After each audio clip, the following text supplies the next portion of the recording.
From weekend getaways to extended road trips, California is full of places to explore. And for over 100 years, the Auto Club has been there to help. Our travel agents offer you expertise regarding destination information, trip planning and reservations, either in office, on the phone, or online. Across the state, throughout the country, or around the world. Through all life's travels, we're always with you. Road Trip has been made possible by the Automobile Club of Southern California. Well, hello everybody, I'm Huell. Get ready for an adventure. Now let's set the stage. It's a little after 8 o'clock in the morning. The overcast is just now beginning to break off. It's going to be an absolutely beautiful day, and we've come to Orange County. Now I think just about everybody would agree that Southern California, especially Orange County, is growing by leaps and bounds. But we're going to be spending a day in a town that, even though it's vibrant, even though it's growing, has somehow or another managed to maintain its charm. I've been hearing about this place forever, and we're excited because we're going to be spending the whole day here. We've come to the city of Orange on a road trip.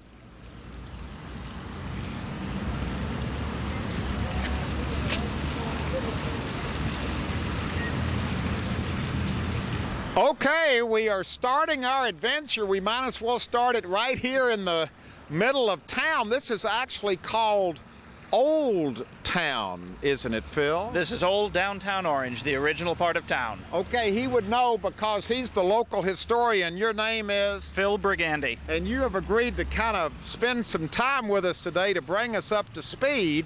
When we talked on the phone, I said, let's meet on the Circle. And you got all upset about that. Well, this is the plaza. The plaza is the whole square around us here. The park in the center, which isn't even a circle, doesn't come till years later. Yeah, but don't locals call this the Circle? No, locals call it the plaza. It's the folks from out of town, folks from other places, the newcomers, who call it the Circle. Okay, I'm from out of town. Yes. So I called it the Circle. You get a pass for this first time. All right. The locals call it the plaza. There's a history behind this plaza. When was this all laid out? This is where Orange started in 1871 when the town was founded. The survey started right here in the center, and they worked out from here and laid out downtown and founded the community. Now, lots of towns in those days had circles or plazas in the middle of them like this one does. Yep. Most of them have disappeared. Why has this one managed to remain? Well, because downtown Orange has managed to remain. We're one of the few downtowns here in Orange County that hasn't been redeveloped and changed and rebuilt. Most of what you'll see around here was all in place by 1930. Some of it goes back to the 1880s. Yeah, because when you look around here, let's just swing around and take a 360. Really, what we're looking at, we're right in the middle of this nice plaza that goes all the way around. It makes a 360 circle, and the whole business district is kind of centered around this plaza. Not just the business district. When Orange was young, everything was here. The churches were all right here, the schools, City Hall is still right here, the library. This was the center, geographically, commercially, civically, everything of Orange. And even today, it's no longer the center, but it's still our downtown, and it's still the heart of Orange. And the soul of Orange. Heart and the soul of Orange. Because we're going to be here the whole day. When people like me visit this place, you could pretty well come here and park and have your whole city of Orange experience just within a walking distance of where you park, if you park right here in the old town. Absolutely. It is a pedestrian scale in those days. This was designed before automobiles. Yeah. Well, we've got the car, but we've parked it, and we're going to start off having breakfast. Don't give away where we're going, but you're going to take us to the ultimate local hangout when you come to Orange, right? The place to see and be seen. All right, and eat some good food, Absolutely. too.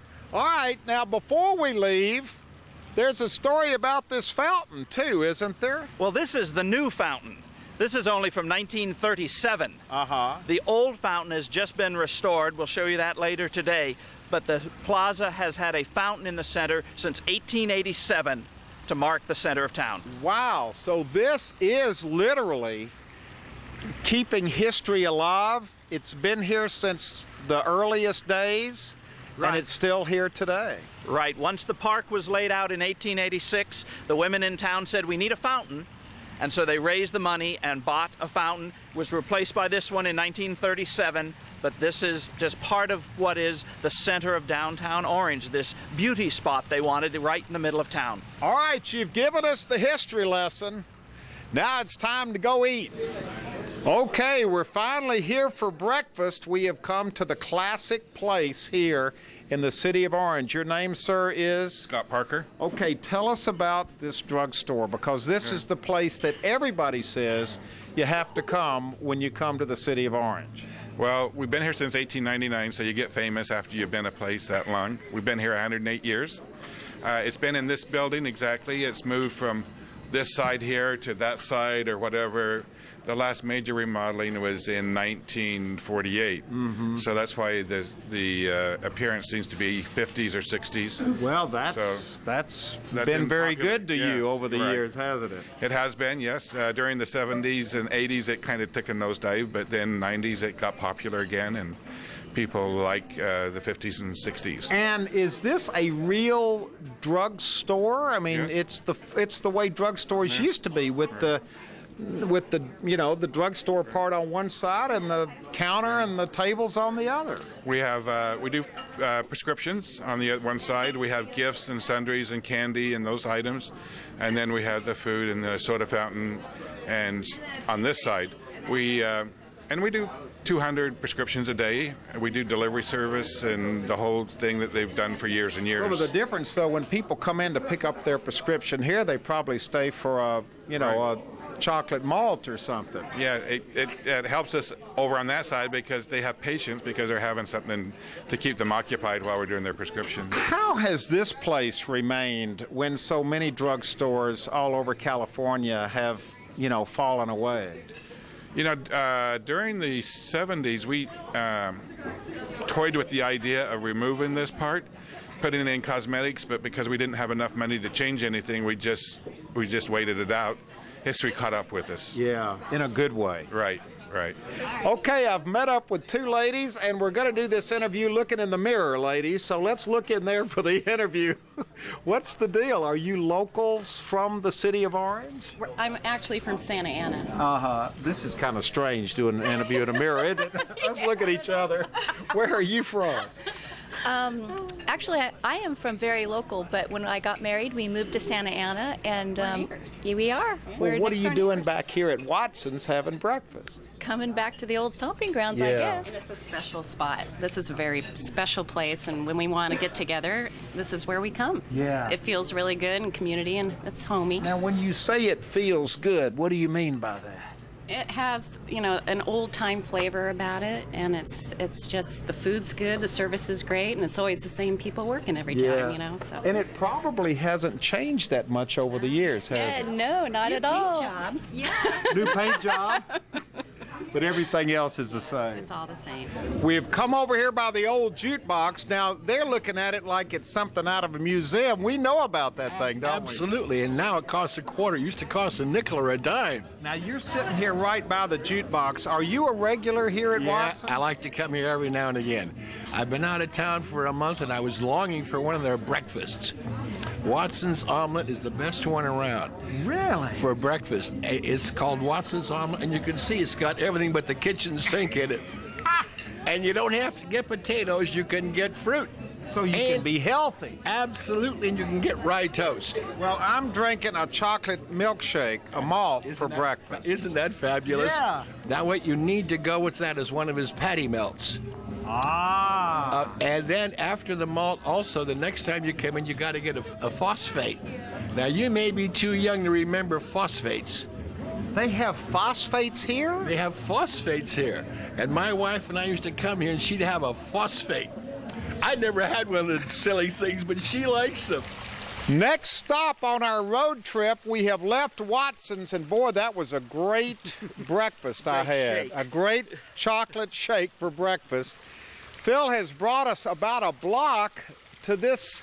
This is the original fountain that was in the plaza. That's right. This was bought by the women of Orange, and the community raised the funds in 1887 to buy and install this fountain in the middle of the plaza. Now, what's it doing over here? This is behind where? This is the new Orange Public Library and History Center that's just opened up, and as part of designing the complex here, we wanted a new home for the fountain where it could be on display for the community. Now, this fountain has had several homes, hasn't it? Well, yes, it was in the plaza for 50 years, and then they put in the fountain that's there in the center now, and then it went down to Hart Park, and it was the wading pool. When I first knew it in the 60s, this was the wading pool for us kids. So kids would wade in here. When you weren't big enough to go to the plunge, you just go wade in the old fountain. And then it was across the street at City Hall for about 25 years, and now it's been re-restored beautifully and brought over here. So this is its fourth location. Yes, our traveling fountain. And what is the idea with the birds here? Are those egrets? What are those? It's a natural scene. If you look all the way up, it's like a tree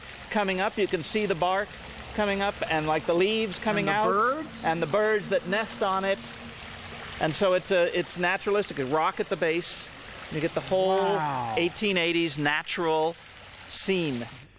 Okay, we've walked right across the street from the new library and the old fountain, and we're crossing another one of these circles. You all like circles in Orange, don't you? Kind of a little homage to the plaza here to have a little... Absolutely. And we've come over here to talk about the architecture of the homes here in the city of Orange, because this city probably has as many, well, isn't this a historic district? There's actually the whole downtown neighborhoods and the downtown business section are both listed on the National Register of Historic Places.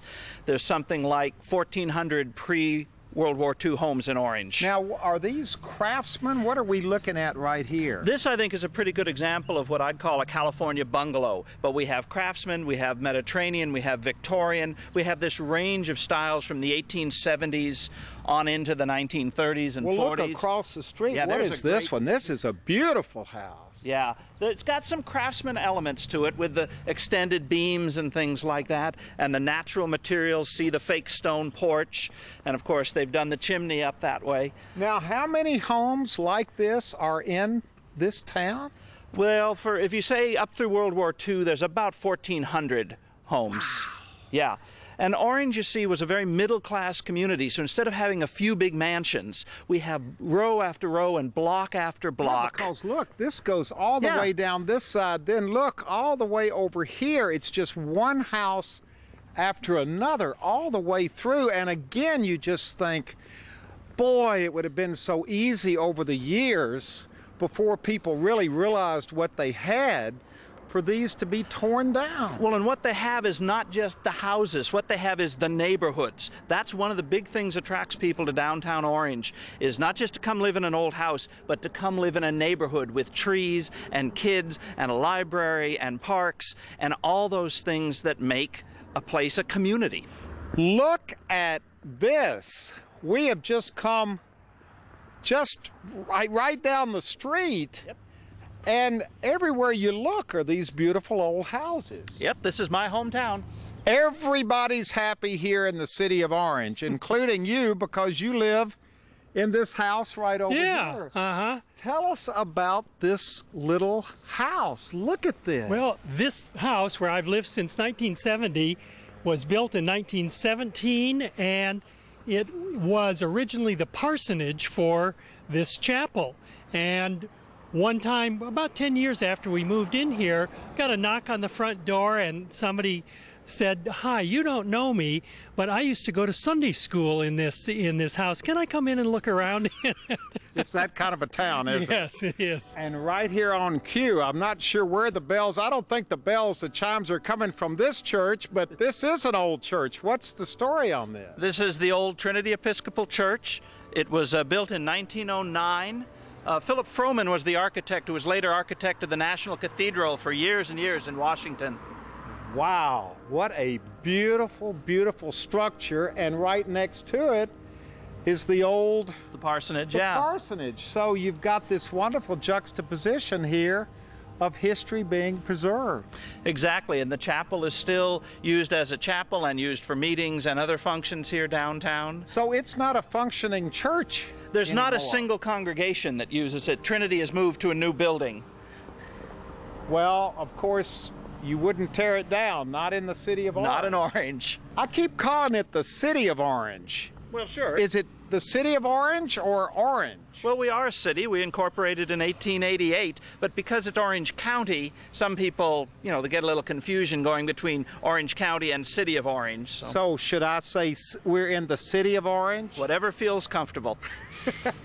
I'm glad you're with us today, because walking down these streets, I would have been looking just at the houses themselves instead of down at the street. Sure, we have our original 1920s Portland cement streets. So these go back to the 20s. Right, they started paving streets in Orange in 1912 and started at the plaza and worked their way out like everything else. Why haven't these been paved over with asphalt? They don't need to be. They hold up for, as you can see, for 80 years. So you've got the old houses, the original old streets from the 20s. The old street trees, the front porches, the picket fences, the pergolas, it's all the fabric, they say, of the historic neighborhood that all works together, not just a house in isolation. And we are standing right just a block off the campus of Chapman College. Chapman University now, yes. I have to get used to saying that too. So this has become a college town.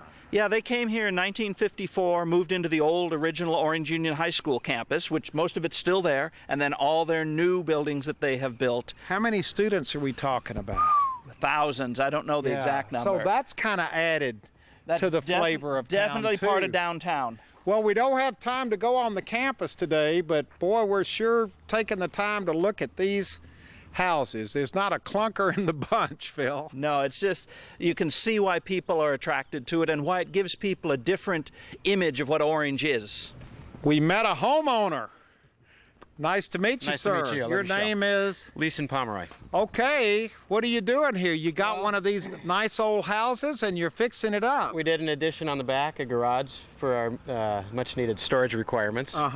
And, you know, to match exactly the existing house with the bell cast roof, the corbels, the siding, everything was custom milled and made. So when people buy a house in the city of Orange, you really get into it. Yes, we do. We've already redone the inside, and now the outside is what's next. We're going to re-landscape, repaint, everything. You got a lot of work ahead of you, though. These things look great, but they take a lot of work, don't they? They do, but we're on a raised foundation, so we can do all the work under the house really easily, and we've upgraded everything, the electrical, plumbing.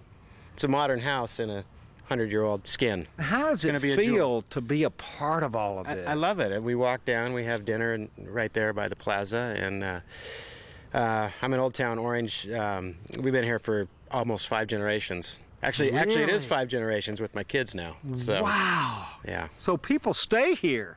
We do. Now this is interesting. As we walked down the street, we ran into this restaurant here, which it says it's called the filling station. Was this really an old filling station? It was really an old filling station. It was built in 1913.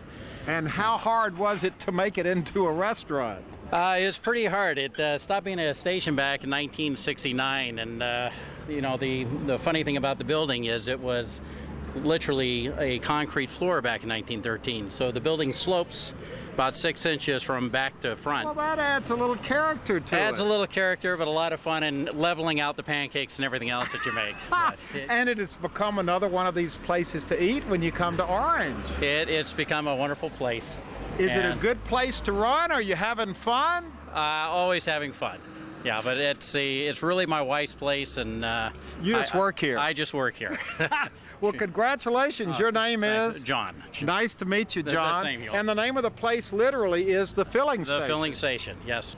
And right across the street is this magnificent building over here. What's this all about, Phil? This is the old Orange Theater. This is our movie palace from 1929. It's been a church for about the last 30 years now, but even when I was a kid, you'd go to the movies here. This was the big place in downtown. Well, a lot of these old movie theaters have become churches, which in essence is a good way of preserving them, of saving them. And they've preserved a lot of the interior and a lot of the look and feel when you go inside.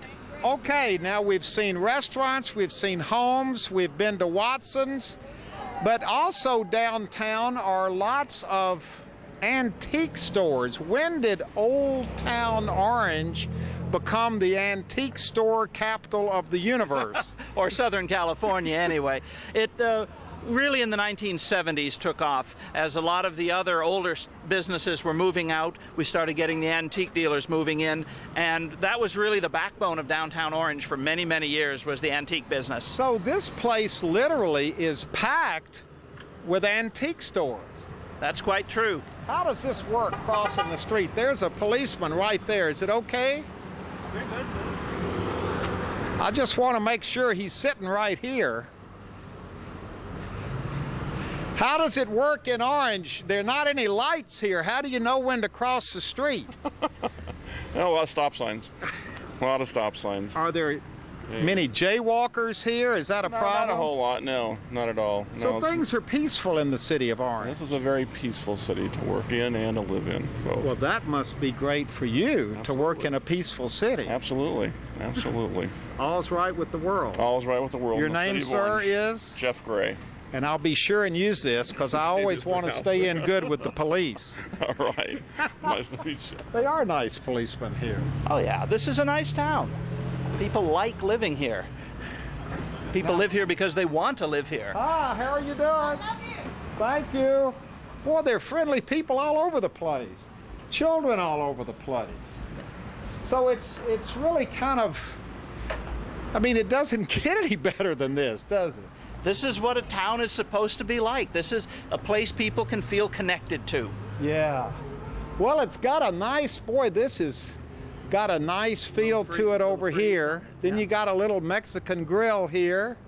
The Clark building. That's a new one. That's a new construction downtown. Built in 2000, but made to look old. To try and blend in with the historic downtown. And then all up and down here are the antique stores. Are we going to be able to go in? Yeah, yeah. You're kidding. This is the one we're going in? This is the one. Timing is everything. Okay, we're going in A&P Antiques. We buy items. This is one of the last independent antique stores downtown. Oh, wow. I'm a sucker for these things. Let's go in. All right. A&P Antiques. We buy items and entire estates. They're here to greet us. Hi, ladies. How are you doing? Huell Hauser. Bonnie Ackerman. Boy, I'm watching myself in here. I don't want to break any of this. Pleasure to meet you, Lisa Ackerman. Nice. Oh, so this is a family deal here. Yes, mother and daughter. Now, when did you all come here? Well, we've been in this location about 26 years. So you came here during the era in the 70s when Old Town was kind of teetering and didn't really have much direction to it. Yes. And what made you decide to come down here and open up an antique store? Well, we love antiques, and fortunately by that time this had already been established as an antique destination. And so that's what you really want if you have an antique business. Do antiquers know the city of Orange? They do, don't they? Yes, This they is do. kind of like the... Yes. This has been a destination for real antiquers for many years. What do you mean, real antiquers? Well, people that are really collectors. There are a lot of people that buy antiques just to decorate their home because they can get them cheaper than if they bought them in a department store. Decorative items. So you get all forth. kinds of people. Yes, we do. It has become a destination, although now your show is going to go out, and there are going to be folks that say, my gosh, I've never been to Orange before. Almost every day we'll have a first-timer come to town, and they'll say, my gosh, I've never seen so many good stores all together. But for the first-timers, the best suggestion would be to come during the week if they can. If they can. And avoid the crowds. Right, yes. And parking can be a little tough, but if they're persistent, we Yeah, have but it's hard to do. okay because you can walk, and this is That's such a right. beautiful Yes. area to walk Yes, in. it is. Yes, it is. And I'm really proud of our town, as I suppose every person is. But I've done a lot of antiquing around the United States. But when I come back to Orange, I'm very pleased because when you see how clean it is and, you know, that you have merchants that know what their product is, too. It's not just something you're buying online and you're hoping for the best. You actually get to touch and feel it. And that's what makes the experience in Orange here so unique. Now we've come to New Orange because we have left downtown. What is that called? The old downtown center? Well, it's the old downtown Orange or Old Town Orange. Because there's more to Orange than just the old historic core downtown. This is a big city. Oh yeah, we're a city of almost 140,000 people, still growing out to the east into the foothills. And you brought us here. I'm not sure what this is. I'm not sure what you're getting me into, but it looks interesting. The Orange County Badminton Club right here in the new part of the city of Orange. Yep. Let's go. Are we going to play badminton? I don't know. It's been a while since I have. Now this is interesting and totally unexpected. What is all of this about, Montre?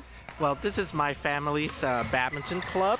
My father always had a dream when he was in Thailand that he wanted to build a world-class badminton club. So when he came over to the United States back in 1972, he worked his way up and built a successful business which allowed him to build this badminton club. This is amazing, and this just isn't your run-of-the-mill badminton club. You have some of the top badminton players in the world here. We're standing in front of four of them right here. Yes, in fact, right here we have Mr. Howard Buck and Mr. Bob Malathong. They're currently the top men's double team for the United States. For the whole United States? Yes. And who are the two they're playing over there? The gentleman in the dark t-shirt is Eric Go. He's the second-ranked men's single player in the United States. And the person in the blue is Mr. Tony Gunawan. He's a badminton legend. He's an Olympic gold medalist from Indonesia, and he emigrated to the U.S. to help the United States badminton Olympic training effort. And you've got two women over here who are well known. Yes, in white we have Miss Eva Lee. She's currently the #1 ranked women's single player in the United States. And in the whole United States? Yes. This is absolutely amazing. Now, how did all of this badminton, is the city of Orange a perfect place to have this going on? Oh, yes. In fact, they were very supportive when my dad approached them with the idea of building this badminton club. And they helped us with all the planning and getting all the legal and the business angle all taken care of. So we were very happy to work with them. Boy, they really get into it, don't Yes. they? This is serious. This is an Olympic sport now. Since and 1992. the Olympic team trains here, right? Yes, most of the top U.S. badminton players train here at our club. Wow. And this is unique to, I mean, I know there are other badminton clubs in the United States, but this has to be one of the biggest or one of the best or one of the best known? Yeah, we're one of the biggest, and we've hosted all the national championship, almost all of them for the past decade. Right here in the city of Orange? Yes. Now, not everybody who comes here are Olympic or world-class champions, are they? No. You have a little bit of everybody here. Yes, we do. Can I go over and talk to some of these people? Let's Sure. go over here and see. Not that I think she's not an Olympic champion. Whoa, don't hit me with this. We've been talking about all these Olympic champions. Are you an Olympic champion? Absolutely not. Well, what are you doing here? Having a good time. Yeah. Exercising. Yeah, I mean, I've never been in one of these clubs before. This is amazing. I do believe it's like the largest one in the United States. Yeah, and I guess you do get inspired playing right down the court from these world champions. Absolutely. These guys are fabulous. Fabulous. And what would you recommend, how would you recommend your partner over here? Are you pooped or just waiting for her to get back to the game? Waiting for her to get back to the game. Well, this is such a great, there's such a great feeling in here. It's fun. People are so nice here. And everybody's willing to play anybody, no matter what level. That's what's really nice. So what's the deal? You join up this club and you can just come over here and play anytime you want to? Or people can just drop in and play? Yeah, till late. Friday nights, I think, till midnight. Yeah. Wow. Yeah, so it's great. And it's, believe it or not, it's a lot of exercise. Yeah, oh no, I know it is. Well, let's see what you all do. Let's go. Let's get one going right here. Inspire me. Inspire me. Here she comes. Here they go.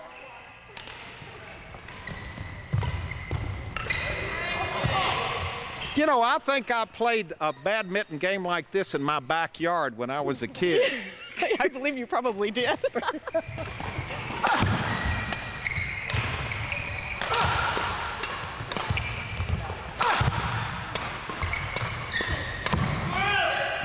Wow. That is amazing. Fellas, this is amazing just to watch you. Thanks. You really get into this. Yeah, definitely. Competitive badminton. It's not your typical American backyard sport, you know. No. This is over 200 miles an hour, Olympic sport since 1992, and you know, we're trying to change the image of the American perception of badminton. But see, I don't know that much about badminton, and I would never have expected to find this here in the city of Orange. Yeah, definitely. Orange County Badminton Club is one of the best in our region, and it's right next to Anaheim, so for those who want to come over, check us out, and we'll show you what competitive badminton's all about. Wow. But as good as you are, you're still out of breath. Definitely. You're never too good for the sport. You know, it's a sport for all ages. You know, you could be 80 and playing this sport. It's really dynamic in terms of you have to be quick, you have to be explosive, you have to be fit, all that combined. And come down to Orange County Badminton Club. We'll show you what it's about. Wow, let's see you go at it. Give us your best shot right here. Here he goes. Now, was he who was the fellow I was just talking with? That's Howard Bach. He's the one of the top men's double team in the whole country. In the whole country, and he was the 2005 world champion men's double with Mr. Toto Gunawang. Wow. Yeah, this gives a whole new definition to what badminton is all about. It's a fast game and lots of energy. Whoa! Whoa! I'm worn out just watching this. But what's interesting about coming to the Orange County Badminton Club is that you got the badminton going on out here, but look right over here. Sitting right here and looking out the windows, there's a restaurant in there where people come and sit and leisurely have their lunch and watch these people out here on the courts wearing themselves out. Oh, look what we've got here. We've got our badminton players. You didn't last very long out there. No. Now you've come inside to eat. Yes. Isn't this great? So it's kind of a 2-for-1. You play a little badminton, and that justifies having a huge time meal. Now I'm beginning to figure it all out. You're blushing a little bit. She got busted. Your husband, your father, is not here today. He's on a business trip to Germany, but this has been your family's dream from the very earliest days, hasn't it? That's right. Since we first stepped in the U.S. soil, and he tried to find somewhere to play and couldn't find any except the gym that they will block up for the basketball before the badminton. Well, he's got the place now. Now he play. He play almost every day. And you run the restaurant. Yes, we all help each other. It's a family, truly a family business. Absolutely.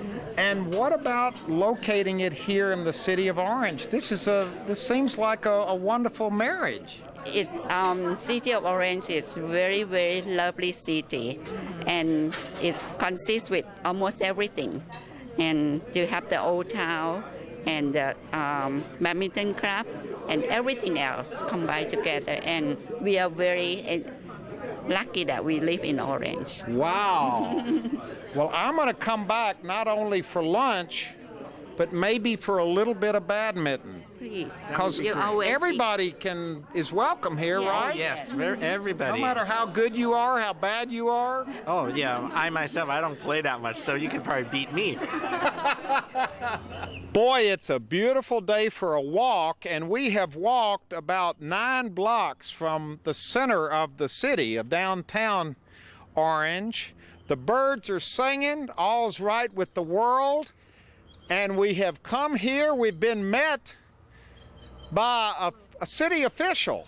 That's me, Tita Smith, councilwoman in the city of Orange. And you're here to tell us about this wonderful little park. I'm sure the city is proud of all of its parks. Yes, indeed. But this is a real gem here. Tell us about this little park. Well, this is what we call a pocket park, Huell, and it's been growing with this beautiful vegetation since 1912, when it was the home of Henry and Grace Pitcher. So somebody used to live here and what, farm here? They farmed here. It's what we would call in Orange a gentleman's farm, and the little house was right here where all this cement is. Now, how did the city get this property? Well, the Pitchers were very civic-minded and very generous, and Alice was a teacher, her husband was a teacher, and he was a botanist, horticulturist, herbalist, and they decided before Lawrence died that they wanted to give this property 4 residential lots to the city if we would restore it as a park.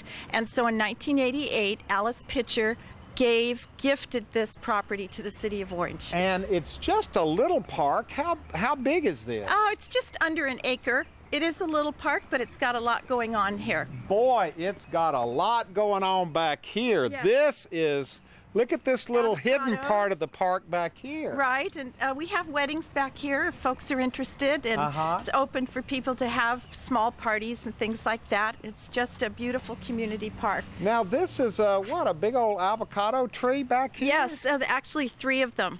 And when the park was acquired by the city, you could not walk here. There was so much lush vegetation that had grown up since 1912. But to make it a park, we had to clear a lot of it out, but it was unbelievable. It was like a botanical garden. There's a bee in this park, and here standing in front of this wonderful yellow house here are members of the Orange County Beekeepers Association. I have to ask you, what is all of this doing here in this little pocket park? Well, Mr. Pitcher was into tropical fruit trees when he was alive, and he had the bees to pollinate his fruit trees. Now, when Mr. Pitcher died, Mrs. Pitcher donated the land to the city for a park, and she dedicated or instructed that the barn be refurbished and the honey house be refurbished. The honey house? Right. So this was where the honey came that he got from his trees. Right. This is where he extracted the honey out of the different beehive boxes. Can we go inside? We sure can. I've never been in a honey house before. We're inside the honey house, and we're standing by this. I have no idea what we're looking at. What is this? This is called a honey extractor. What it is a big centrifuge for spinning the honey out. You put the frames of honey in these racks and then spin.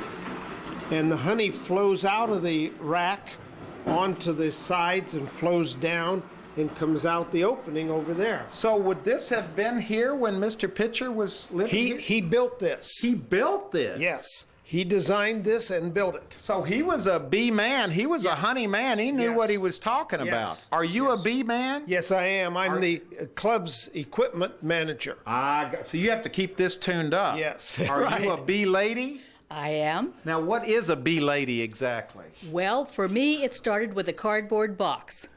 A bunch of bees moved into it, and Lou showed me and told me what I had to do to keep bees. And that got you hooked on bees? It did. Are you a bee person?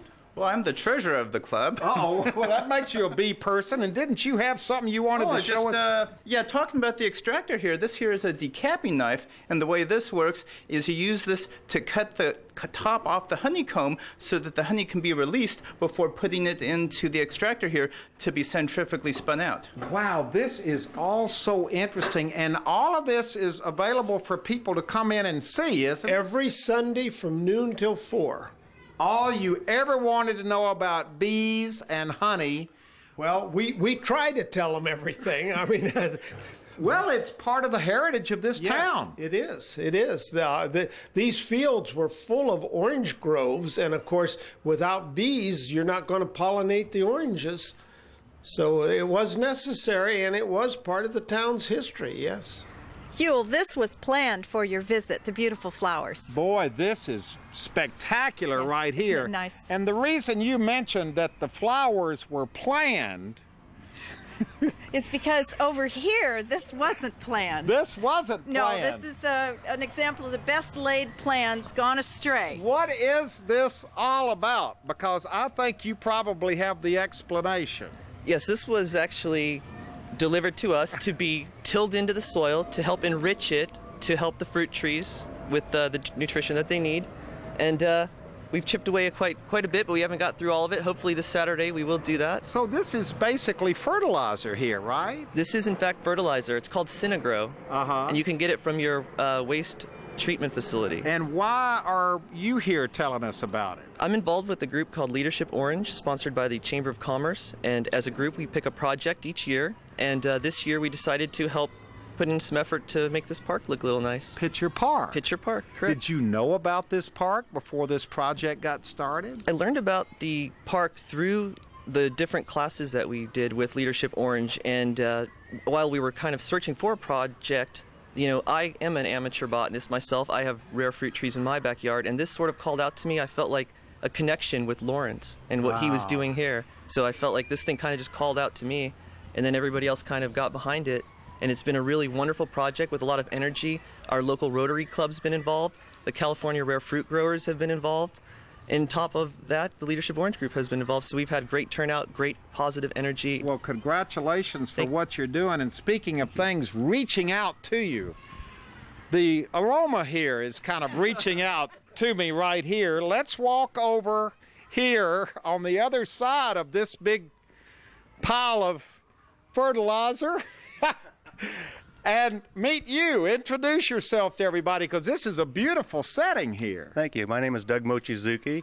I was a firefighter in the city of Orange for 30 years. One of my assignments was here as a liaison between the city fire department and the park association. And the park and the city was kind enough to allow us to be established a little fire museum here. So you've got a little fire museum here. Now, are you open the same way the Honey House is, sporadically, like on Sundays, or? Usually the first Sunday of the month from noon to 3 we're open. So you have somebody here. It's usually myself.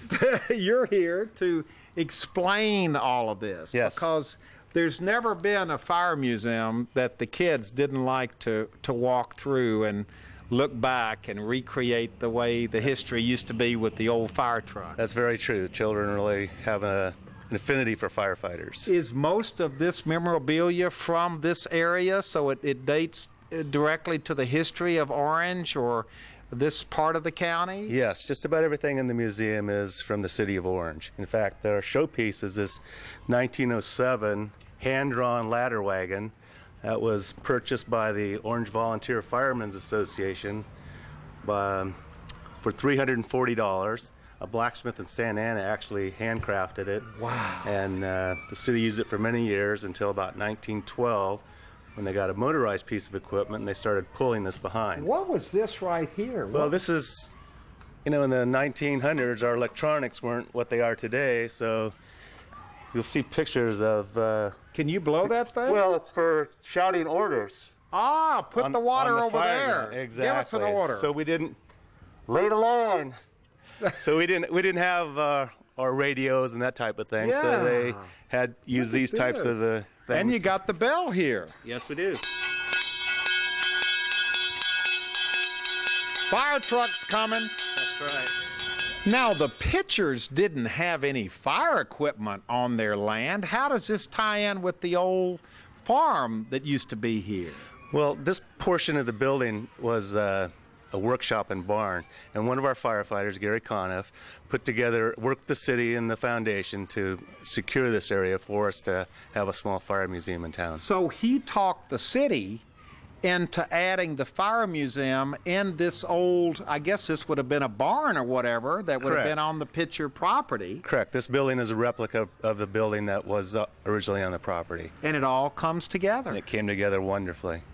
And here's the whole group standing here in front of the old barn, the old, what is this over here? That's a gazebo, and that's where we hold our ice cream socials and our annual persimmon party every November. A persimmon party? Yes. That's another whole story there. No, we hope you'll come back. We'd love to have you come to our I've never persimmon turned party. down an invitation to a persimmon party. Right. And all of this is kind of supported and helped by your foundation. Correct. It's the Pitcher Park Community Foundation, and we were formed to raise funds for the park, to educate people about early agricultural life in Orange, and to just have fun. Well, this is a perfect place to do that, isn't it? Indeed it is. It's ready-made. It's ready-made, and there's people here all day, every day, all throughout the day. We're so tickled with the foundation's work and the city's partnership. And all of this courtesy of that family who donated this land. That's right. Lawrence and Alice Pitcher. God bless them, and we thank them every day for our park. Now we're still not that far from the center of downtown Old Orange, but we are standing in front of the Villa Park Orchards Association building, which I assume, Phil, takes us back to a very rich and important part of the history of the city of Orange. Well, that's true. Orange was a big citrus growing area. We had about a dozen packing houses in the area, and this, which was originally the Santiago Orange Growers Association, built in 1918, was the very last packing house in all of Orange County. Now, there were 12 packing houses just in this area. Right, and at the peak, about 45 in all of Orange County, about 12 in and around Orange. Was it all citrus? Citrus, lemons, walnuts, avocados, different crops. And now, why have you brought us here? What are we going to do in there? You say it went out of, closed down. It has now stopped being, just very recently stopped being a citrus packing house, but they are still packing in here. They're packing another old Orange County crop, avocados. Inside here, so it's still active. Still active. All right, we're walking across the street and going inside this piece of history right here. The last packing house remaining, still active in this area. We're inside the old packing house, and boy, Phil, this place has a great feel to it. Look at these floors. This is all the real stuff. The real thing, some of the original equipment. This was the busiest Valencia packing house in the world in its day. world? In the world. Wow. Now, I assume these are the people we should be talking with. Howdy, Huell Hauser. Yair Crane, nice to meet you. Nice to meet you. Avi Crane. Nice to meet Pleasure. you. Gall Crane. This is the Crane family right here. Yes, we are. You own this place. Well, we own the packing line and the company. The building, as you see it, is owned by Chapman University. Now, how did you work out a deal with Chapman to be doing avocados, packing avocados in here? Well, until last October 2006, this place packed tons of oranges and did so for about 60 years. And the previous tenant moved out, and the next day we moved in and started packing avocados. So this has been a packing house since the day it was born. You just switched over from oranges to avocados. Right. They moved their equipment out, we moved our equipment in, and we're packing California avocados every day. Do you feel like you're a part of history when you're here? Absolutely. We look at ourselves as the stewards of this historical packing house, and there's no more citrus in Orange County, but we get avocados from San Diego County and Ventura County. We pack it all here in the city of Orange, and we're very excited to be a part of this building. You're still packing here? Yes, we are. You hear the packing line running in the background right now. Now, what do you do here? I sell most of the fruit along with my colleagues here. Christian and Michelle. This is a whole big thing going here. This is a company that employs a lot of people in Orange County, and we sell it to all over the country. Look at him, he's pointing out, he's holding an avocado right here. We're looking at avocado. Yes, we are, Huell. And you know what you're looking at, don't you? Yes, we do. Because this goes way back in your family. Many, many, many years. We were very, very proud of the avocados we grew here and oranges. Now, didn't you tell me that you used to work you used to be a picker, right? I used to be a picker in this packing house, and my mother used to pack oranges right down here. You know, we did that for years. And we lived very close to where we worked. Just on the, in fact, I was born on the next block. So was the city of Orange known as a citrus center, an agricultural center? Huell, doesn't the name Orange tell you something? Yeah. Yes, it does, the orange. And one time I was on a train, and someone had come and made this same trip going through our plant. He recognized me. He said, "Aren't you from that city that grows oranges?" You know, it made us famous. Made us famous. And what are you doing? Are you helping them package the avocados today? Well, that is all his friend, but my family, all my family work in the packing house. My brother-in-law, my dad was a picker. I was a little kid picking the oranges at that time. So everybody here was connected somehow or another. Were you connected with it? I used to come and see our parents. My mom was a packer. My dad was an orange truck driver. Wow. So you were either picking, packing, driving, or just running in here like a kid to visit their parents. We used to come over here to see the boys, pretending we came to see my mom. And you were coming to see the boys over here. A lot of boys. Now we're seeing the avocados. And Miguel, explain to us what's going on, because this is your area right here. This is my area, correct. We are separating the avocados by size. We are getting size 70 on this top. These are size 70s coming off here. Yeah, that means that we have to put 70 avocados of this in one single box. Now, are you an avocado man or are you an orange man? I'm an avocado man, actually. Because when I started working in this business, avocado was my first job. So the oranges had already kind of passed their peak here. Exactly. It was right avocados now. It is avocados right now, and who knows what it's going to be in the future. Yeah, and some part in the past, there are also strawberries around. Really? But avocados is our focus here right now. Well, it's interesting because if these walls could talk, they would have stories of the thousands, tens of thousands of people who worked here over the years. Yeah, that's right. That's right. And basically right here for oranges, now we are doing avocados because the oranges, as you know, they gone. Wow. But avocados is exactly our business right now, and we are trying to keep the business running and have people working right here around. And, you know, I mean, it's all what it matters. Just well, to keep it's doing all business. good, and I got to tell you, it's got a good feel in here. This is all part of history, but it's part of history that is writing a new chapter. A citrus packing house that is now packing avocados. It's all part of the story here in the city of Orange. We're ending up our road trip to the city of Orange in a very appropriate place, especially since we have just left the old citrus packing house. Where are we now, Phil? This is the Orange Friendly Center. The Friendly Center, and here's a friendly-looking lady right here who's going to give us the history behind the Friendly Center, and it's a wonderful story. Thank you. Well, Friendly Center started in 1924, and it started to serve the needs of the migrant farm workers who settled in this area. Who were picking and packing the citrus that was being sent out all across America. Right, and so their families needed services and a little assistance, and so that's how the Friendly Center came into being. It was a men's ecumenical Bible study group. Now, we saw the original building right down from the packing house we just visited. That's where it all started and stayed there for a number of years.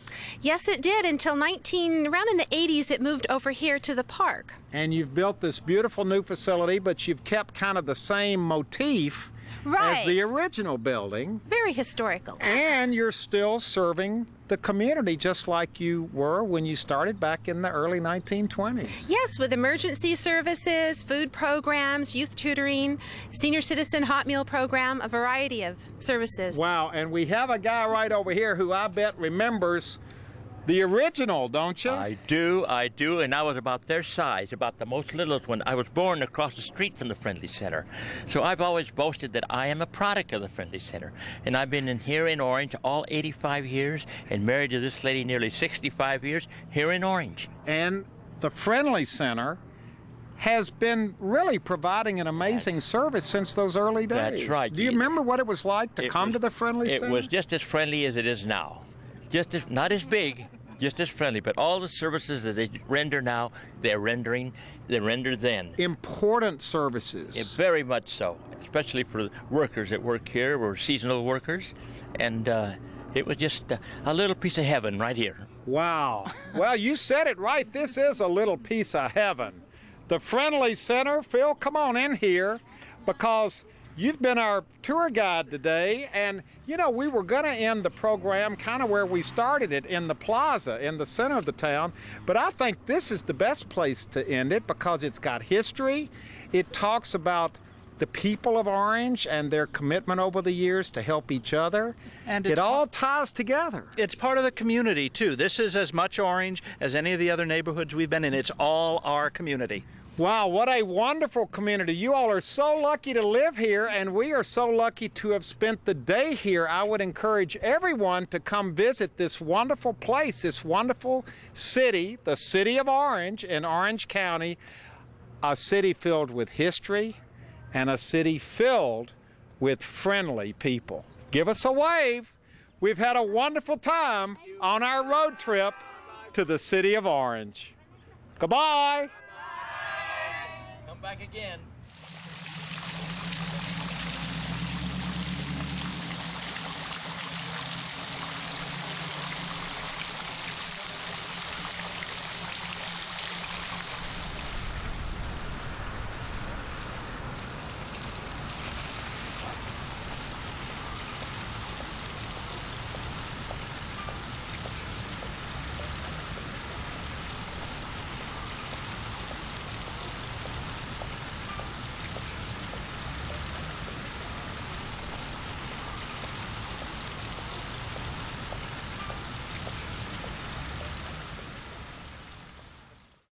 Well, hello everybody, I'm Huell Hauser, and I sure hope you enjoyed this road trip to the city of Orange. It is a wonderful place to visit, and if you'd like to go on this adventure again, or share it with your family and friends, it's available on video cassette and on DVD. All you have to do is call 1-800-266-5727, and we'll be glad to send it to you right away. Road Trip with Huell Hauser has been made possible by the Automobile Club of Southern California. Wherever you're headed on your next road trip, the Auto Club knows the territory. For travel tips or comprehensive destination information, as well as booking your next family vacation, our website is a great first stop on any journey, no matter how far away your destination may be. Through all life's travels, we're always with you.